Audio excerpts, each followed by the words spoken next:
여기 눈이 빗발치는 날이었습니다. 한 남성이 괴로움에 침대에서 벌떡 일어났습니다. 폭발음이 제 귀에 울렸어요. 아직도 그 소리가 제 꿈에서 저를 쫓아다녀요. 남성의 심장은 미친 듯이 뛰었고 숨을 쉴 수 없었습니다. 창밖으로 한국의 하얀 설경이 펼쳐져 있었습니다. 이 낯선 나라에서 그는 또 다른 밤을 홀로 보내고 있었습니다. 살아남은 죄책감으로 몸부림치며 괴로워합니다. 이 남성에게 어떤 사연이 있을까요? 제 이름은 존 에반스입니다. 저는 미국 육군 부사관이에요. 2023년 겨울 한국으로 발령받았을 때 저는 걱정만 가득했어요. 손에 든 발령장을 바라보며 한숨을 쉬었습니다. 또 다른 나라, 또 다른 기지, 또 다른 익숙하지 않은 곳에서의 1년이었죠. 한국? 왜 하필 한국이지? 짐을 싸면서 저는 스스로에게 물었어요. 저는 이미 많은 곳에서 복무했었습니다. 중동의 뜨거운 사막과 동유럽의 얼어붙은 산들에서요. 각 장소는 저에게 흔적을 남겼지만 좋은 방식은 아니었어요. 한국에 대해 아는 것을 생각해봤습니다. 작은 나라에 북쪽 이웃과 문제가 있고 집에서 멀었죠. 다른 병사들도 별로 도움이 되지 않았어요. 그냥 더 추운 날씨와 지루한 훈련일 뿐이야. 그들은 제 등을 두드리며 말했습니다. 적어도 음식은 맛있대. 하지만 저는 그들의 농담이나 흥분을 함께 나눌 수 없었어요. 마치 누군가가 제 모든 감정을 퍼간 것처럼 텅 비어 있었습니다. 제 가장 친한 친구 마크가 6개월 전 폭발 사고로 죽었어요. 그 일이 일어났을 때 저는 바로 옆에 있었습니다. 그 이후로 저는 겉으로는 웃고 명령을 따르고 일을 했지만 속으로는 무너져 있었어요. 모든 큰 소리에 저는 놀랐습니다. 사람 많은 곳은 저를 땀이 나게 했어요. 문을 등지고 앉을 수 없어서 식당에 가는 것을 멈췄습니다. 사람이 많을 때는 식당을 피했어요. 가족에게도 거의 전화하지 않았습니다. 어떻게 제가 더 이상 나처럼 느껴지지 않는다는 걸 설명할 수 있었겠어요? 한국행 비행기는 길었습니다. 태평양 위를 날면서 창밖을 바라봤어요. 거기서 저를 기다리고 있는 것이 무엇일지 궁금했습니다. 마침내 서울에 도착했을 때 제가 처음 본 것은 도시 주변에 솟아오른 눈 덮인 산들이었어요. 아름다웠지만 저는 아무것도 느끼지 못했습니다. 마비되어 있었어요. 기지로 가는 길은 조용했습니다. 새 지휘관인 로드리게즈 대위는 대화를 시도했지만 저는 짧은 문장으로만 대답했어요. 무례하게 굴려는 의도는 아니었지만 그냥 신경 쓸 에너지가 없었습니다. 여기 경치는 정말 놀라워요. 그가 말했어요. 봄에 벚꽃이 필 때까지 기다려봐요. 저는 고개를 끄덕이고 창밖을 바라봤습니다. 무슨 상관이었을까요? 한국은 그냥 또 다른 곳, 다른 병사들에 둘러싸여 있어도 저는 혼자라고 느낄 곳이었어요. 또 다른 곳에서 속으로는 텅 비어 있으면서 괜찮은 척 해야 하는 곳이었습니다. 무엇을 위해 참고 견뎌야 하는 또 다른 발령지, 무엇을 위해? 저는 더 이상 알지도 못했어요. 캠프 험프리스 게이트를 통과하면서 저는 같은 일들이 반복될 것이라고 예상했습니다. 많은 훈련, 더 많은 연습, 잠 못 이루고 천장만 바라보는 더 많은 밤들이요.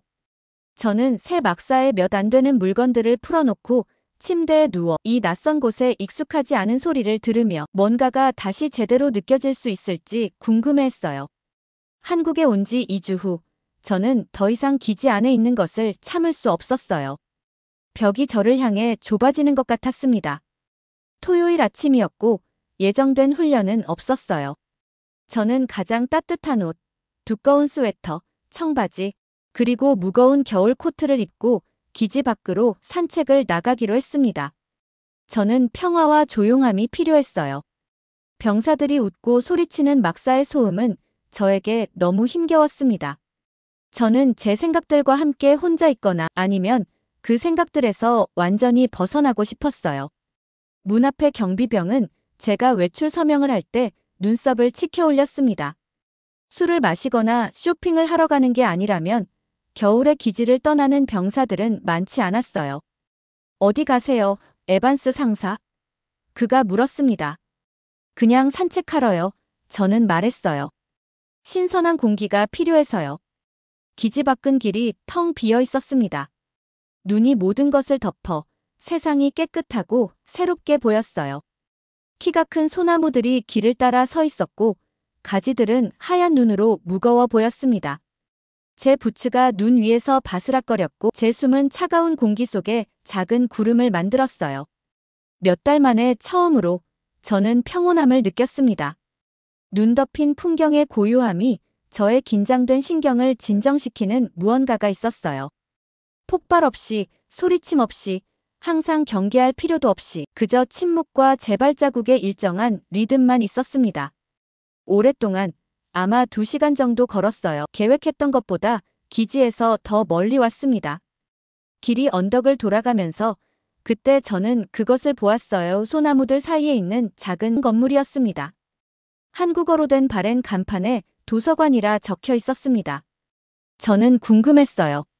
마을에서 이렇게 멀리 떨어진 곳에 도서관이 왜 있는 걸까요? 저는 코트에서 눈을 털어내고 문을 열었습니다. 안은 따뜻하고 조용했어요. 햇빛이 종이 창문을 통해 들어와 공기 중의 먼지 입자들이 작은 별처럼 춤추게 했습니다. 벽에는 책으로 가득 찬 나무 선반들이 늘어서 있었어요. 일부는 새롭고 반짝거렸고 다른 것들은 오래되고 낡았습니다. 공기는 종이, 나무, 그리고 시간의 냄새가 났어요. 방 가운데에는 낮은 나무 테이블이 있었습니다. 하얀 머리의 노인이 그 위에 몸을 구부리고 조심스럽게 책을 수리하고 있었어요.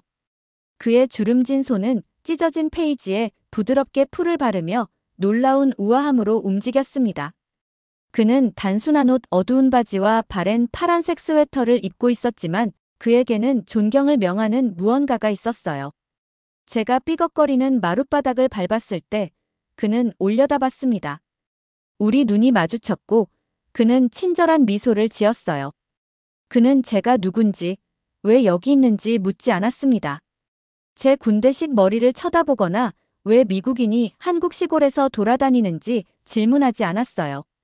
그는 그저 따뜻하고 환영하는 미소를 지었습니다. 그 단순한 미소가 저에게 무언가를 했어요. 저는 제 심장 주위의 얼음에 균열이 생긴 것을 느꼈습니다. 마치 긴 겨울 후 봄의 첫 신호 같았어요. 저는 거기 서서 뭐라고 말해야 할지 모른 채 그러나 어떻게든 중요한 무언가를 찾았다고 느꼈습니다. 제가 찾고 있는지도 몰랐던 무언가를요. 첫날에는 아무 말도 하지 않았어요. 그 노인이 나중에 이만복 선생님이라는 것을 알게 됐습니다. 그냥 저에게 고개를 끄덕이고 부드럽게 어서 오세요라고 말했습니다. 그런 다음 눈 덮인 정원이 보이는 창가의 빈 의자를 가리켰어요. 저는 앉아서 그가 1시간 동안 일하는 것을 보다가 떠났습니다. 다음 주말 저는 돌아왔어요. 이만복 선생님은 마치 저를 기다렸던 것처럼 다시 거기 있었습니다. 그는 저를 같은 방식으로 맞이했어요. 짧은 안녕하세요와 저를 안전하게 느끼게 하는 따뜻한 시선이었습니다. 저는 같은 의자에 앉아 그가 다른 책을 수리하는 것을 지켜봤어요. 이번에는 2시간 동안 머물렀습니다. 매주 저는 도서관으로 돌아왔어요. 때로는 다른 방문객들이 있었습니다. 책을 가져가는 지역 아이들, 신문을 읽는 노인들, 조용히 공부하는 학생들 하지만 대개는 이만복 선생님과 저뿐이었어요. 저는 마크가 죽은 후 어떤 곳에서도 느끼지 못했던 방식으로 그곳에서 편안함을 느끼기 시작했습니다. 어느 날 약 1달간의 방문 후 저는 마침내 인사말 이상의 말을 했어요. 선생님, 저는 사용하지 않아 녹슨 목소리로 말했습니다. 책을 고쳐볼 수 있을까요? 이 선생님이 잠시 저를 바라보다가 저의 몸짓의 언어를 보시고 고개를 끄덕였어요. 그는 저에게 찢어진 표지와 헐거워진 페이지가 있는 낡은 아동용 동화책을 건네주었습니다. 서랍에서 풀 테이프, 작은 브러쉬, 그리고 특수 종이를 꺼냈어요. 간단한 제스처로 그는 저에게 무엇을 해야 하는지 보여주었습니다. 제 첫 시도는 완전한 재앙이었어요. 테이프는 페이지 대신 제 손가락에 달라붙었습니다. 풀이 흘러 엉망이 됐어요. 제가 끝냈을 때 책은 시작했을 때보다 더 나빠 보였습니다. 저는 얼굴이 부끄러움으로 타는 것을 느꼈어요. 군대에서는 실수가 사람들을 다치게 하거나 죽일 수 있습니다. 하지만 이 선생님은 그저 미소 지었어요. 괜찮아요. 그는 조심스러운 영어로 말했습니다. 책은 치유되기 위해 시간과 연습이 필요해요. 사람들처럼요. 그 말이 저에게 강하게 와닿았어요. 저는 무기를 발사하고 방어 진지를 만들도록 훈련받은 제 손을 내려다보았습니다. 이제는 아이들 책을 수리하는 부드러운 작업에 어려움을 겪고 있었어요. 아마도 저도 치유되기 위해 시간과 연습이 필요했을 겁니다. 매주 저는 도서관으로 돌아왔어요. 이 선생님도 저에게 더 많은 책을 수리하도록 주었고, 천천히 저는 더 나아졌습니다. 제 손은 더 안정적이 되었어요. 페이지에 찢어진 부분은 더 깔끔하게 사라졌습니다. 표지는 더 반듯하게 자신의 자리를 찾았습니다. 책과 함께 일하면서 저는 스스로 더 많이 이야기하는 것을 발견했습니다. 처음에는 제가 하고 있는 일에 대해서만 이 정도면 풀이 충분한가요? 또는 여기에 테이프를 써야 할까요? 하지만 점차 다른 것들에 대해서도 말했어요. 저는 이 선생님에게 오하이오에 있는 제 집, 제 부모님과 여동생, 고등학교를 졸업하자마자 군대에 들어간 것에 대해 이야기했습니다. 이 선생님 스스로 많이 말하지 않았지만 좋은 청취자였어요. 그는 제 전투 경험이나 제가 왜 그렇게 슬퍼 보이는지에 대해 결코 묻지 않았습니다. 그는 제가 말하고 싶을 때 들어주고 그렇지 않을 때는 편안한 침묵 속에 앉아 있었어요. 어느 날 봄이 밖에 눈을 녹이기 시작했을 때 저는 스스로 마크에 대해 이야기하고 있는 것을 발견했어요. 우리가 함께 훈련하고 함께 싸우고 함께 웃었는지. 폭발이 그를 앗아갔을 때 불과 몇 미터 떨어져 있었던 것. 때로는 그가 죽었는데 제가 살아남은 것에 대해 죄책감을 느끼는 것. 이 선생님은 공허한 위로의 말을 하지 않았어요. 그는 내 이야기를 다 알아듣지는 못했지만 고개를 끄덕이며 말했습니다. 슬픔은 긴 길이에요. 하지만 당신은 한 걸음씩 그 길을 걷고 있어요. 책을 수리하면서 저는 제게도 무언가가 일어나고 있다는 것을 깨달았어요. 그 일은 인내와 주의가 필요했습니다. 제가 시야에서 잃어버린 두 가지였어요. 찢어진 페이지와 부러진 책 등을 고치는데 집중할 때 제 마음은 조용해졌습니다. 저를 괴롭히던 기억들은 적어도 잠시 동안은 사라진 것 같았어요. 책들은 치유가 필요했고 어떻게든 저도 그랬습니다. 시간은 빠르게 지나갔어요. 겨울은 봄이 되고 봄은 여름이 되었습니다. 도서관 주변의 나무들은 푸른 생명으로 터져 나왔어요. 제가 도착했을 때 너무 춥고 멀게 보였던 산들은 이제 등산로가 그 경사면을 따라 올라가는 모습으로 초대하는 것처럼 보였습니다. 저는 여전히 군인으로서의 의무를 다했어요. 훈련, 연습, 서류 작업하지만 주말은 도서관에 속했습니다. 동료 병사들은 마을에 함께 가자고 저를 초대하는 것을 그만두었어요. 그들은 저를 책 남자라고 부르고 혼자 내버려 두었습니다. 저에게는 그것이 좋았어요. 이 선생님의 도서관에서 찾은 평화는 다른 어떤 것보다 더 가치 있었습니다. 12월의 어느 눈 내리는 토요일은 제가 처음 도서관에 들어선 지 정확히 1년이 되는 날이었어요. 날씨는 끔찍했습니다. 전날 밤에 눈폭풍이 와서 저는 부츠와 겨울 장비를 신고 어쨌든 여행을 했습니다. 길은 거의 통행할 수 없었고 어떤 곳에서는 무릎 깊이의 눈을 헤쳐 나가야 했지만 저는 계속 갔어요. 마침내 도서관에 도착했을 때 제 얼굴은 추위로 감각이 없었지만 제 마음은 따뜻하게 느껴졌습니다. 이 선생님은 항상 그렇듯이 테이블에 앉아 있었어요. 하지만 이번에는 작은 나무 상자가 그 옆에 놓여 있었습니다. 그는 저를 보자 미소 짓고 앉으라는 제스처를 했어요. 제가 조금 따뜻해진 후 그는 상자를 제 쪽으로 밀었습니다. 그것은 광택 있는 오크나무로 만들어졌고 단순하지만 아름다웠어요. 저는 조심스럽게 그것을 열었습니다. 안에는 수제 책갈피가 놓여 있었어요. 그것은 두꺼운 종이로 만들어졌고 섬세한 산과 나무들이 그려져 있었습니다. 그 위에는 깔끔한 서예로 쓰여 있었어요. 감사합니다. 당신의 손이 이 페이지들에 새 생명을 주었습니다. 제 가슴이 조여들었고 울지 않기 위해 힘들게 삼켰어요. 그 단순한 메시지는 제가 도서관에서 보낸 모든 시간, 제가 고친 모든 페이지, 그리고 제가 여기서 찾은 모든 희망을 인정했습니다. 에반스 상사가 아닌 존으로서 자신에게 돌아가는 길을 찾으려고 노력하는 사람으로서 저는 배낭에 손을 뻗어 서울의 장인에게 주문했던 선물을 꺼냈어요. 그것은 가죽책 커버였습니다. 부드럽고 풍부한 갈색이었고 앞면에는 이 선생님의 이름이 한국어 문자로 새겨져 있었어요. 저는 크리스마스를 위해 그것을 아껴두고 있었지만 이 순간이 맞는 것 같았습니다. 제가 그것을 그에게 건넸을 때 그의 눈은 약간 커졌어요. 제가 그에게서 본 가장 놀란 표정이었습니다. 그는 이름이 새겨진 글자 위에 손가락을 훑고 그런 다음 커버를 열고 가죽 냄새를 맡았어요. 그의 얼굴은 기쁨으로 빛났습니다. 우리나라에서는 그는 천천히 말했습니다. 이런 말이 있어요. 돌아갈 곳이 있어야 길도 편하듯 사람은 집으로 돌아가기 전에 마음도 온전해져야 합니다. 저는 고개를 끄덕였고 이해가 따뜻한 전류처럼 저를 통해 흘렀어요. 저는 그저 몇 달 동안 책을 고치고 있었던 것이 아니었습니다.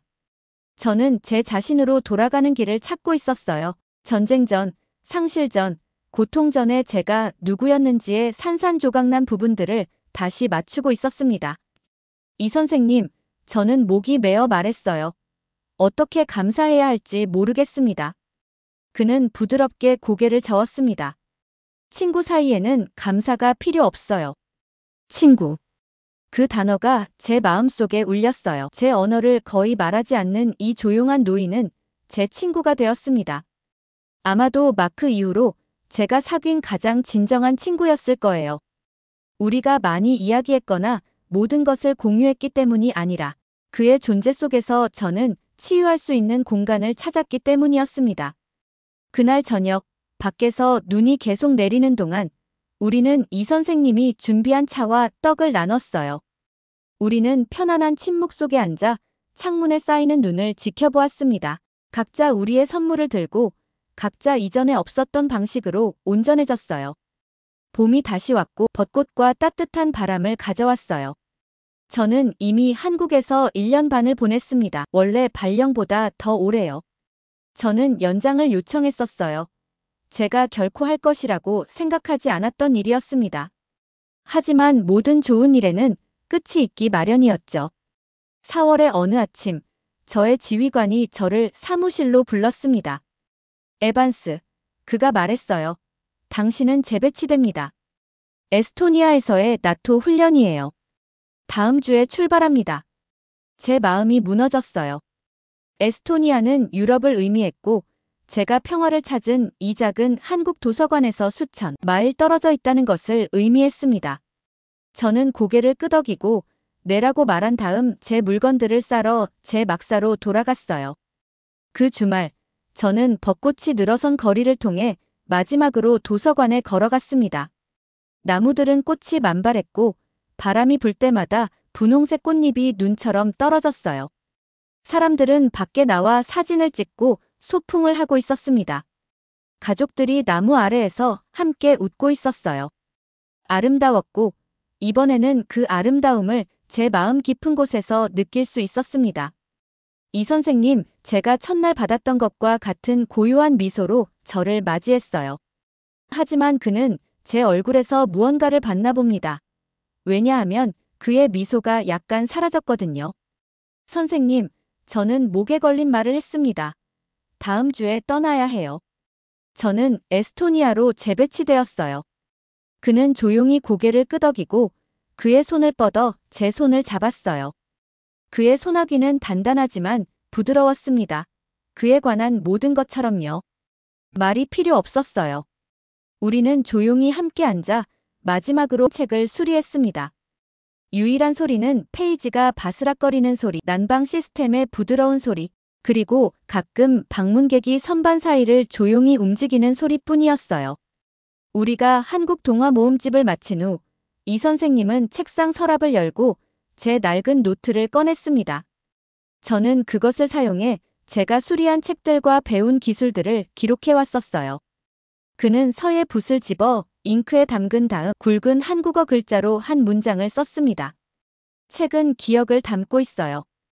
여기 책들이 당신을 기억하고 당신의 아픔을 기억해요.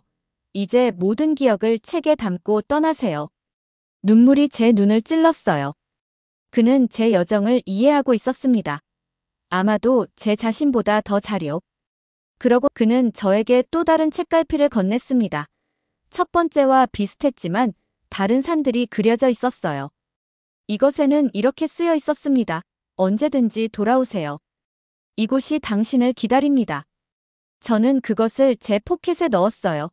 항상 갖고 다니던 첫 번째 책갈피 옆에요. 돌아올 것을 약속합니다. 저는 속삭였습니다. 그는 고개를 끄덕이고 미소 지었고 저는 그가 저를 믿는다는 것을 알았어요. 떠나기 전에 우리가 함께 사진을 찍을 수 있는지 물었습니다. 그는 동의했고 근처에서 공부하고 있던 젊은 학생이 사진을 찍어주겠다고 제안했어요. 우리는 몇 달 동안 함께 일했던 나무 테이블 옆에 나란히 서 있었습니다. 나중에 사진을 보면서 저는 우리가 얼마나 다르게 보이는지에 충격을 받았어요. 그는 작은 아시아인이며 흰 머리와 우리가 함께 고친 빛바랜 책 표지 같은 피부를 가졌고 저는 키가 크고 서양인이며 군인 머리와 여전히 젊은 얼굴을 가졌습니다. 그러나 우리의 눈에는 비슷한 무언가가 있었어요. 제가 처음 도착했을 때는 없었던 일종의 평화였습니다. 마지막으로 도서관 문을 나서면서 뒤돌아봤어요. 이 선생님은 문간에 서 있었고 안쪽에 따뜻한 빛의 역광을 받고 있었습니다. 그는 작은 손짓으로 손을 들었고 저는 그 제스처를 돌려주었어요. 기지로 돌아가는 길에 저는 다시 벚나무 아래를 지나갔습니다. 꽃잎 하나가 제 어깨에 떨어졌고 털어내는 대신 거기 그대로 두었어요. 저는 한국의 일부를 가지고 갈 것입니다. 에스토니아행 비행기에서 저는 창밖으로 한국이 점점 작아지는 모습을 지켜봤어요. 제 주머니에는 이 선생님의 두 책갈피가 있었고 제 노트북에는 그의 우아한 서예가 적혀 있었습니다. 책은 기억을 담고 있어요. 여기 책들이 당신을 기억하고 당신의 아픔을 기억해요. 이제 모든 기억을 책에 담고 떠나세요. 그 아래 저는 제 손으로 적었어요. 사람들은 집으로 돌아가기 전에 다시 온전해져야 합니다. 한국에서 저는 제 자신을 찾았습니다. 에스토니아에서 6개월을 보낸 후 저는 군 복무 기간을 마치고 고향인 오하이오로 돌아갔어요. 집에 익숙한 모습이 새롭게 느껴졌습니다. 전과 달리 이제는 그 아름다움을 진정으로 볼 수 있었어요. 제 부모님의 집 근처에 있는 작은 동네 도서관에서 자원봉사를 시작했습니다. 처음에는 책수리만 도왔어요. 이 선생님의 가르침을 활용하여 낡고 찢어진 책들에 새 생명을 불어넣었습니다.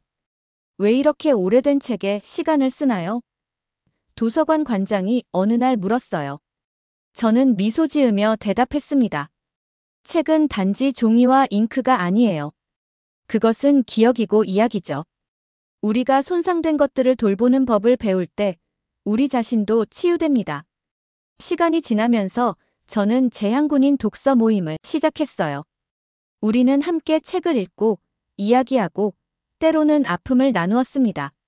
조용한 방에서 책장을 넘기는 소리만 들리는 가운데 많은 사람들이 자신만의 평화를 찾아갔어요. 어느 봄날 벚꽃이 피는 계절에 저는 제 책상 위에 이 선생님의 책갈피를 놓고 그에게 편지를 썼습니다. 그림 엽서와 함께 말이죠. 저는 그에게 제 일상, 도서관에서의 봉사, 그리고 제가 찾은 평화에 대해 말했어요.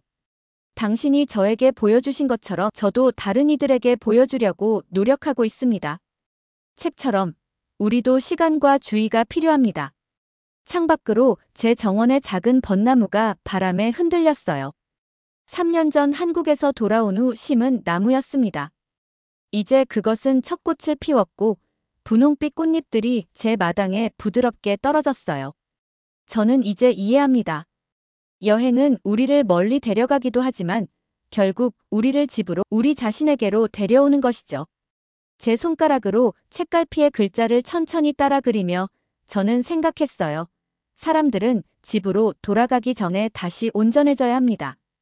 그리고 저는 마침내 온전해졌습니다.